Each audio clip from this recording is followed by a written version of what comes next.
Bilang ng mga Filipinong nagsasabing mahirap sila, malaki ang binaba ayon sa tala ng Okta Research Survey. Detalye ng balitang yan mula kay Radyoman Marjo Domingo. RMN Live Report!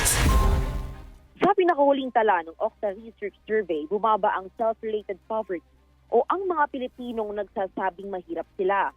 Sa tala, bumaba ng 17 puntos mula sa 54% ng ikatlong quarter na karaang taon, naging 37% na lang itong ikaapat o huling quarter ng taong 2025, kung saan katumbas ito ng nasa 9.8 million na mga Pilipino. Ang nasabing tala ay sinagawa noong December 3 to 11, 2025 na narespondihan ng 1,200 na mga Pilipino. Sa Saturday Forum, sinabi ni UP Professor Ranjit Rai, Assistant Professor sa Department of Political Science, University of the Philippines, naging record-breaking ang naging tala na ito ng Okta.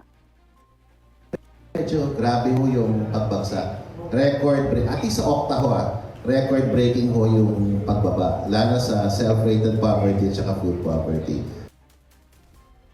Gayunpaman, bahagya naman ang pagtaas ng hunger rate sa mga vulnerableng mga lugar dahil na rin sa nangyayaring mga weather disturbances at issues of food access sa mga nasabing lugar.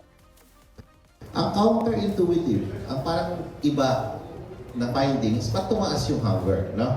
Pero nakita namin localized ho yung pagtaas. And nakwento na nga ni ASEC, yung mga lugar na vulnerable, tinawagan ng weather disturbances, food access issues, yun ho yung mga grabe ho ang tinaas. Pero tinanong naman namin kung yung frequency, hindi naman ho ganun ka-chronic ho.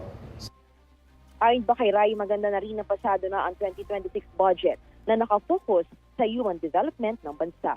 Kasama mo sa DZAG sa RMN Manila, Radyoman Marjo Domingo, sa Talk RMN.